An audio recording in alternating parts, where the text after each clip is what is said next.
That was the first time I ever did it. I was like 16 You or did it 17. at an Outback? Oh, because Sheila's and... There was 2 times I've done it. Once was like some kind of symbol that I didn't recognize, and then like that. So I don't know what the other thing was. I think they're asking for it when It was you like do that. I know, but it was something Just like say men and women's. You know, when it's it like, was this dumb. is Sheila's. I should have known better. It was like lads and lassies, or it's something like that. You know, where I just it's right there, and I should have done the math, and I still just walked in. I've definitely done it like sometimes like it's like one and you just go men Either right, left men, or right, yeah. and you just kind of make the wrong call. Then you walk in, you see a woman, you go, all right. I told you, man, at SeaTac, one of the gates, it's a unisex bathroom. And it's not that it's a big deal because they're all stalls and they're almost floor to ceiling doors, so you can't see anything. But just the one and only time I used it there, probably about a year ago, I'm lighting it up in a stall, right? So it's all the sound and fury. But when I open the door, the only other person standing there is a woman washing her hands. And we just make the eye contact in the mirror. And clearly she's conveying, like, I heard that and I know it was you. And it's just a horrible feeling, a terrible feeling, man. You can hear it through a concrete wall in here. I have heard it once. Yeah. It's a former coworker. I'm talking like cinder blocks. Oh, yeah. She was Like cinder block thick. Concrete she was wall. handling her business. I did not Those know. walls though are very suspect. Are they? Yes. Yeah, because like if I'm in there during a commercial break and have to do some business, like I can hear you two walk in and like walk down the hall to your desk. Yeah, that's a good point. You can hear the toilet flush from our desk. Yeah. And I've heard a former coworker of ours, female, we had walked into the bathroom at the same time, one of those things. I'm just peeing. She obviously was not, but I mean, it's being broadcast, and I felt bad because I'm like, she probably doesn't know that I can hear everything that's going on there, but obviously she's not They're probably feeling thinking great, the exact same thing. I guess. When did your stomach do you dirty? 206-803-ROCK. Hello, Paul. Welcome to the men's room. Hola. Hola. Okay, so this is not me. This is my brother-in-law, but it's a Sure. Yeah, right. Throw him under the bus. Yeah. Yeah, so they go, him and his dad and his dad's cousin, they go into Walmart. And they all go their separate ways. He went to look at, some ammo or something. I don't know. Well, my father-in-law and his cousin, they get done with their shopping, and they're looking all over for my brother-in-law. Can't find him anywhere. They call his cell phone. Doesn't answer his cell phone. So they go out to the car, to see if maybe he went to the car. Well, they find out that his cell phone is in the car. So this has been about 15 minutes, they can't go out. And Curtis, my father-in-law says, well, did you check the bathroom? And they said, nope. Well, so he goes into the bathroom, and he says, his name's Paul. He says, Paul, are you in there? And he goes, thanks, Dad. He goes, you need to buy me shoes, socks, underwear, pants, shirt. Well, what a convenient place to do this. Yeah, all things considered, you're not in a Home Depot. You don't have to buy coveralls. But well, yeah. Well, he had not got his pants all the way down. It came off of the back of the wall. And splattered on the back of his shirt. All over the back of his pants, his shoes. And then he was sitting in there buck naked, waiting for his dad, because he's trying to clean himself up with anything that didn't have, obviously, feces on it. So the worst part was, his dad goes and gets him all, brand new stuff, and they're walking back out to the car, and he goes, oh, man. And Curtis goes, what? He goes, I left my wallet in my pants. Oh, no. He had to go back in there, dig through all the that were in the garbage to get his wallet out.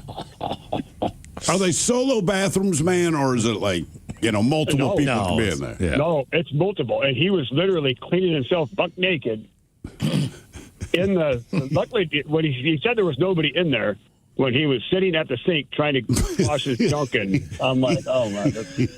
Look, I will say this. If I had to be absolutely naked to clean poop off of myself, Walmart is the place I would feel There's most some comfortable. normalcy there. I agree 100%. Yeah, I think there for are people just go. affordability, So much better than a Waffle House. yeah, if you got to get all that, you need stuff, Walmart's the spot to be. Yeah. But if you told me, hey, man, just do me a favor and buy me clothes, I'm buying you the most embarrassing clothes in the world. Like, you can't do that at a Lowe's. That's what I'm saying. Like, No. Yeah, you can't find the stuff you need. You're buying a $400 pair of work boots to just have shoes. That is a good point. Yeah, like man, coveralls. you're wearing Carhartt coveralls and boots. It's expensive. when I had that accident driving up 95 from the Outer Banks, like I just didn't make it to that gas station in time, and legend has it the underwear is still in there. They're still there. Still in the bathroom? I assume. I have no idea. Somewhere. Did you ever pull over and get some more clothes? Nah. Yeah, hell it. I just cleaned up and I was already right because I was going from the Outer Banks in North Carolina back up to D.C. So I was probably somewhere in Virginia. So I was just like, oh, screw it. I cleaned it up. I'll risk it. Yeah, my son, when we were younger, and he's a very clean kid, right? Hygiene is everything. And we had to stop at like a truck stop kind of thing. He had to go to the bathroom. So he goes in. When he walks out, he is angry. I'm like, what happened, man? It's just, I guess, I did not go in to investigate, but based on his description, somebody had a bad moment, did not make so I guess her underwear is still in there. There's like a sock or something. So when he walked out, he's just he lost faith in humanity. Yeah. He was angry. And I'm like, look, dude, don't let it bug you. It wasn't you. He was like, Dad, it was everywhere. I'm like, no, I understand. I'm like, well, did you wash your hands? He's like, no, it was on the handles of the faucet to the sink. Man. And it was hard not to laugh. I'm like, look, I get it, man. He was pissed about that for 30 minutes on this drive. He just would not stop talking sometimes when you're about driving too, I'm just going to use the Pennsylvania Turnpike, right? Yeah. They have travel plazas. Right. That have clean bathrooms and restaurants and fast food. Also showers. Yeah. Right. Then Travel there's plaza. just rest areas. Entirely different. It's a zoo in the rest areas. I'll tell you, the grossest bathroom. And there's always only one toilet. Oh, yeah. Yeah. Which is, You gotta use the there's one. trough urinals, but if you have to sit down as a guy, even the ones on I-5, if you're going down to Oregon, there is one esser in each of those bathrooms. Yeah. 10 people can pee. Only one person. There's a line of people behind you when you're peeing Right. who are waiting to get into that one stall that's not moving. Oh, yeah.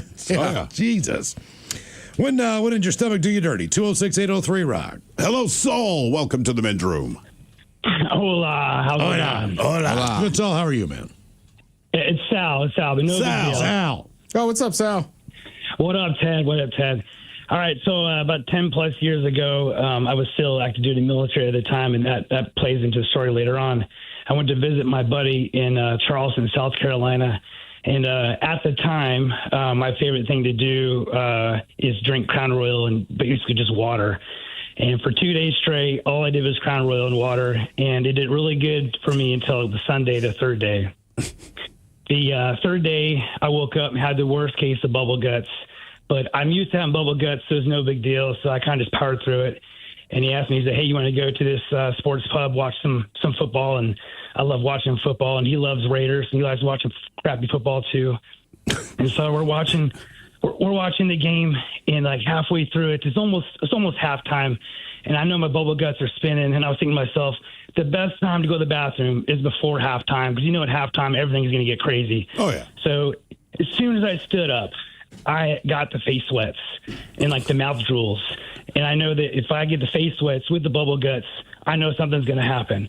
And anytime this has happened in the past, I know I have 5 minutes. I have a 5-minute shot clock that stands over top of me, staring me down as it counts down, because I have more losses than wins when it comes to this. It's kind of like Ted versus the FCC. I could straight there, Ted. Wow. It's been a rough year. Yeah. But so the 5-minute counter is going off. No big deal. There's probably a bathroom inside this bar. So I walk inside the bathroom. There's only one stall, and I see one dude's shoes. And so I'm sitting there kind of, pacing back and forth, doing all the things you got to do before you have to crap. The next thing you know, we're about a minute and a half into my shot clock. And finally, I kind of scream underneath the toilet, like, dude, I got to go real bad. And not one foot movement, not one comment. Screw that dude. I was angry. So I abandoned the whole idea of using that toilet. I then went back inside the bar, and Larry's still watching his crappy Raiders game. And I was like, Larry, I got to poop real bad. And he's like, why are you telling me? And I was like, dude, I got to go real bad. I don't know what to do. He's like, all right, well, what are you going to do? Outside the bar in the distance, you can see McDonald's, but it is far from there. I was like, I'm going to make it to McDonald's. And he was like, dude, that's too far. I don't think you're going to make it for how panicked you look. I was like, I got this. You make this sound like an action movie. Yeah, You're not going to make it, man. I've got to. I've failed so many times in my life. I was going to make this. This had to be a victory. So I go out on my venture to the parking lot, and he said he was crazy watching me walk out there because my hands were pumping kind of awkward, like I was milking a cow. I don't know what I was doing. But I'm walking across the parking lot, and halfway through, I almost lost it. I got bent over, and I was like, oh, no, here it comes. I got in reverse Lamaze, started doing some breaths. trying to keep this demon baby in. And I made it through that little struggle. I was like, all right, I'm down to like 2 minutes left. I got to get there. So I make it all the way to the edge of the street light. And now this is Charleston, South Carolina, like at 2 p.m. It is church traffic everywhere. And I play Frogger across the road trying to duck and dive and make sure I don't get hit by a car, because I can envision myself getting hit by this car and then just the rain of poop going against like the window. I can just see it happening, and it's going to be horrific. So finally, I made it across the street. We're down to 1 minute. And I storm through that McDonald's bathroom, and I feel the victory because, when you get close to it, it's time to go. I go in there, and they have one stall, and there's one dude, and his shoes are showing. And I was like, bro, I got to poop so bad. And that dude didn't say a word, didn't move his feet, nothing.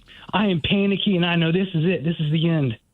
So I blasted the McDonald's, and I'm banging on doors. I was like, windows, there's a whole line of like streets, a bunch of shops over there. And I'm banging on glass. Everything's closed because it's Sunday. And there was one guy to my left, and he was like, what's the matter? I was like, I got to poop. So I didn't have time. I basically just dropped my pants, dropped my shorts, and I just let it go. Now, this is the best and worst feeling in the world.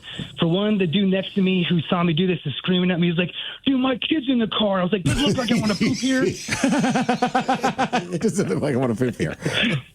So at this point, I'm like obviously in the hunched over position, and I'm staring at my shorts and underwear.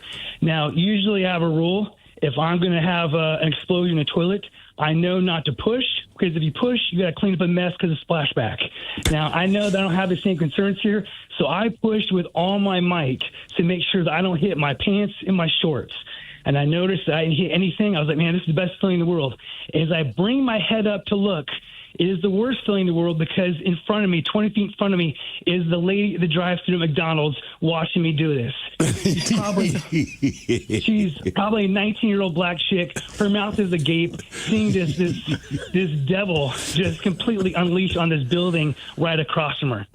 And there is a line of cars at McDonald's watching me do all this. And I'm not some crackhead. I'm not active duty military. And I think to myself, I'm going to get arrested, and this is going to be the worst thing possible. So I'm sitting there in the same squatter position. I called Larry, and I was like, Larry, I need you right now. He was like, what happened? I was like, I pooped outside. He was like, bro, I can see you from the window. So I said, dude, whatever you do, just come give me some paper towels, give me some Kleenex, something. Now, mind you, Larry's one of my best friends, and we mess with each other a lot. We love seeing each other in like horrible predicaments. The dude came up skipping. He loved this. He loved this moment. He loved everything about it. He has his phone out. He's ready to corner me. He walks up and he goes, oh, my God. And he closes his phone. He goes, oh, my God, you're a disgusting animal. This is the worst thing I've ever seen. I can't even record this. This is absolutely horrible. He just throws me the roll of paper towels. He's like, yeah, clean yourself up. You're disgusting. I cleaned myself up as best as possible, went back to the bar. I think I had myself an Irish car bomb, and that was the end of that day. And you went for the Irish car bomb. Irish car bomb. Golly. That's a deuce. That is a lot. Hey, man, my kid's in the car. I like that. Look like I want to poop here. You want to have an argument in that moment. Sport, yeah. It's tough, too, when you're watching sports. What do you mean? Like, I had to look it up, but it was Floyd Mayweather Jr., Marquez. Okay. I'm in San Francisco. So it's like a sports bar, right? But it's in the evening. I think a lot of people, Marquez, I believe, was like Mexican or whatever. So like a lot of people are cheering for him. But same thing like Miles was saying, this bathroom in this place was just one toilet and one urinal. So you're just kind of like back to back with somebody and just like, screw it, I'll pee. Yeah. So it's boxing. So I'm waiting. My stomach is not feeling well. Everybody runs. A round starts, and I go, I got 3 minutes. Yeah. I did not make it in those 3 minutes. And, What? And when I came out, there is just a line of like 5 dudes. And like the first guy goes in, and just one of those like, God, damn it. I mean, to the point of like, I was standing there with my buddy. Like, I had almost kind of like Sal. I had almost left the bar. It was so bad. You know, you're just like sweating. And he's like, just do it. And I'm like, man, there's only one toilet. People are going to hate me. Right. But for the rest of that fight, I remember every time I take a sip of beer, I could just see like these 3 dudes in the corner just grilling me. I was like, they are mad. They're that mad. Yeah, I mean, well, and I'm trying to think, like, you know, like you go to Sluggers, like it's one of those, like this was like one of those Super narrow bar. super narrow bars, and like it's in the back. There's not another door like Excuse me, Sluggers. pardon me, sorry. Yeah, so the smell is just kind of yeah. Oh, damn, man. God, it was awful. Where did you bomb, Miles? What was the some little fancy ass restaurant or something? yeah, and in Wallingford. I mean, just I felt so bad. It was just right by the kitchen, like it was right by the wait station. It was right by there was just one little window and it had like kind of a curtain, and the bathroom was right beside that. And I mean, it was a teeny tiny bathroom. It was bad. It was real bad. And they had all the windows open because they really didn't have air conditioning. So like the whole place, like the kitchen was hot. And now now I'm making it hotter. And you can just see the guy just like his head was turning. He was trying to get his nose to escape it. Get away from the Cutting onions.